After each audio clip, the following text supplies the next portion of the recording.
Fala galera do Mitocôndria, sejam bem-vindos mais uma vez ao canal e hoje é dia de aula. Chegando na beiradinha da última matéria, a penúltima aula aí sobre aves. As aves que vieram diretamente dos répteis, né, daqueles dinossauros que começaram a ter penas há milhões de anos atrás, mas que vão ser indivíduos que vão ter algumas características que já vão diferenciar muito dos outros vertebrados que a gente viu até agora. A primeira delas é em relação à regulação térmica. Até então a gente tinha indivíduos que não tinham regulação térmica automática, eles eram pecilotérmicos ou ectotérmicos. Eles tinham regulação de acordo com o ambiente externo. As aves foram os primeiros vertebrados que conseguiram alçar voo. Então, a regulação térmica precisou ser muito bem organizada nesse grupo, porque se eles fossem regular com a temperatura do ambiente, nos locais onde eles voam, eles não conseguiriam fazer isso. E o fato deles estarem contra o vento também, né, no voo, ia acabar reduzindo a temperatura deles para níveis que não iam ser organicamente aceitos. Portanto, ao longo da evolução, aqueles indivíduos, aqueles primeiros répteis que deram origem a aves, que tiveram a capacidade de regular a própria temperatura, foram os homeotérmicos,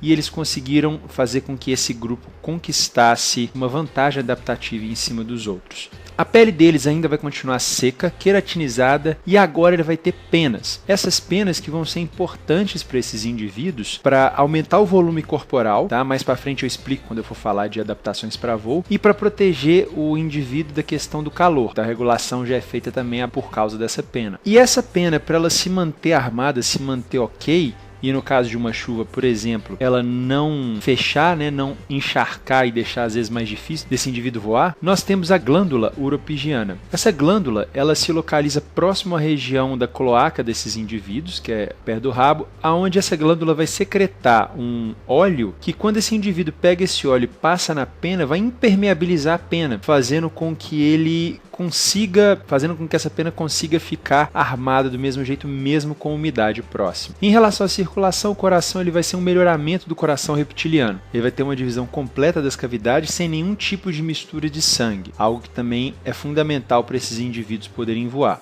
E outra característica interessante deles, e agora mais interessante ainda, é a presença desses sacos aéreos. Nos pulmões, você vai ter a presença de pequenas projeções, que a gente chama de sacos aéreos, né, que vão receber esse ar extra, facilitando ele respirar em altitudes maiores, mas que também vão aumentar o volume interno desse indivíduo. E esses sacos aéreos eles vão ajudar a deixar o pássaro menos denso, o que também facilita no voo. O sistema digestório deles é completo, então desde lá de trás dos invertebrados que a gente viu o sistema digestório completo, então todos têm. O bico, assim como dos quelônios, é um bico córneo e sem dentes. Pássaros não possuem dentes, mas vão ter adaptações para cada tipo de alimento que ele for ingerir. Eles vão ter uma presença de um papo e uma moela, que vão ser esses órgãos relacionados aqui que eu circulei, depois eu falo da cloaca, que eles vão ajudar na digestão, na trituração dos alimentos que entrarem. Trituração daqueles que forem mais duros, tá? E esse último órgão que eu coloquei para vocês aí, que é a cloaca, ele vai ser assim como a gente viu lá nos peixes, o órgão que vai juntar três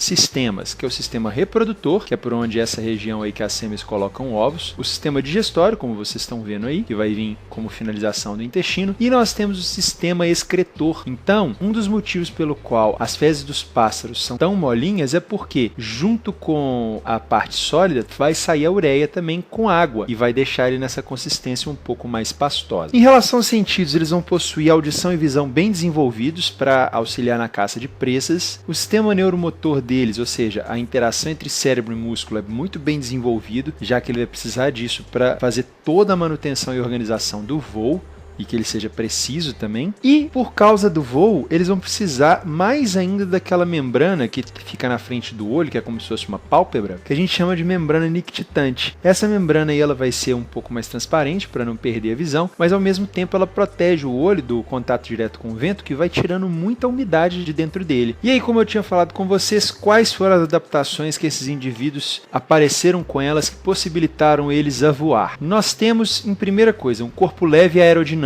Tanto o formato do corpo quanto o formato da asa são específicos e são próprios para que esses indivíduos consigam voar. Tanto que é tão eficiente que o ser humano copiou para fazer a asa de avião. Então o que acontece? Quando o ar ele desloca pela asa, por ela ser mais reta embaixo, mais arredondada em cima, a pressão do ar vai ser maior embaixo do que em cima, o que vai ajudar esses indivíduos a não só subir, como continuar planando. O desenvolvimento das penas, como assim? Quando a gente aumenta o volume de um indivíduo, sem alterar muito a massa, a gente sabe que a pena é bem levinha, né? Nós vamos ter a diminuição da densidade dele. E a gente viu isso lá no 6º ano, que quando alguma substância ou alguma coisa é menos densa que a outra, principalmente quando falamos de fluidos, aquilo que é menos denso flutua e aquilo que é mais denso fica por baixo. A mesma coisa ali vai acontecer com os pássaros. Nesse caso aí, as penas vão ajudar eles a ter uma densidade um pouco menor e um volume um pouco maior, além de mantê-los aquecidos durante o voo. Lembrando que alguns pássaros eles voam bem lá em cima no ar, então, assim como no 6º ano a gente viu, lá em cima é mais frio. Eles desenvolveram ossos pneumáticos, que um exemplo está aí para vocês na tela, que esse osso que ele é cheio de espacinhos maiores, ele não é tão compacto quanto o osso de um vertebrado normal, o que também auxilia ele a diminuir peso e diminuir densidade, deixando mais fácil ele voar. Os sacos aéreos, como eu falei com vocês, que vão aumentar também de novo o volume interno, diminuindo a densidade, facilitando o voo. E no caso da ossatura dele, você vai ter a presença da quilha, que vai ser um osso que vai estar mais proeminente da parte do peito, né, que é o osso externo, aonde os músculos vão se prender e que vai facilitar a movimentação dessa asa. Para quem já abriu um frango aí, já viu na época do Natal, é só você olhar, essa quilha, ela tem esse formato perfeito, que se a gente for parar para observar ali, ele encaixa certinho para ele poder fazer a movimentação de voo. E a ausência da bexiga urinária. Esses indivíduos não podem armazenar líquido dentro deles para não pesar o corpo. Isso dificultaria eles a poder voar de forma eficiente. Portanto, eles não, no trato urinário deles não tem bexiga urinária. Em relação à reprodução, eles vão possuir dimorfismo, como todos os outros que a gente viu antes, então machos são diferentes de fêmea. Às vezes não só na forma, às vezes a forma é muito parecida, mas a cor é diferente no caso de alguns pássaros, né? O desenvolvimento é direto, você vai ter um indivíduo que não vai passar por metamorfoses, são ovíparos assim como os anteriores, e o ovo também vai ter casca dura, tá? Então a casca dele é rígida, calcária, bem firme. E a quantidade de vitelo, que é a gema dele, também é grande, para manter aquele embrião mais nutrido ao longo do desenvolvimento dele até ele poder sair do ovo. E a clara vai ser fonte de proteína e água do embrião.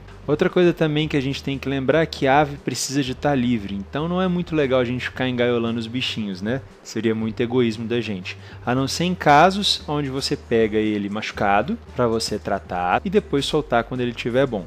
Mas manter pássaro preso engaiolado não é legal. Então é isso, ficamos por aqui hoje. Se gostou, dá um like, se achou legal, compartilha com a galera, passa o Mitocôndria aí para seus amigos, familiares, colegas. Não deixe de inscrever aqueles que ainda não são inscritos e marca a sinetinha para receber as atualizações o mais rápido possível, assim que elas forem saindo. Se tem alguma dúvida, se tem alguma sugestão, alguma coisa que você queira falar e comunicar e compartilhar com a gente, escreva aí nos comentários que o mais rápido que eu puder eu respondo para vocês de volta. Um abraço, bons estudos e até a próxima!